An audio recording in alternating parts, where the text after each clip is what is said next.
Hello mga inday, another day, another sudan na lami kaayo.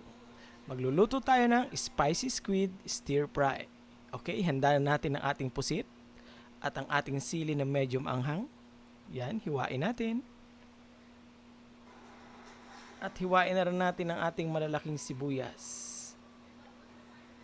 Ngayon, ilagay natin ang pusit sa isang lalagyan. Lagyan natin ng black pepper, chili powder, onion powder, ginger powder, garlic powder, at betsin para lalong sumarap.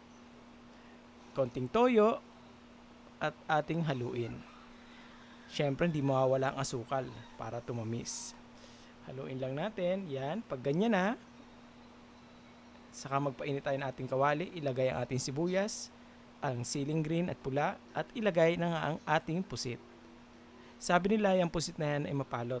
Pero dito, sa ating recipe, gagawin natin itong masarap. Yan, lagyan natin ng asin ha, para lalong sumarap yan. Yan, kita nyo na, nakakatakam na. Konting saglit lang at siguradong ubos na ang ating bahaw. Okay, Inday, pakihanda na ang ating bahaw dyan at tayo'y kakain na. Salamat sa panonood.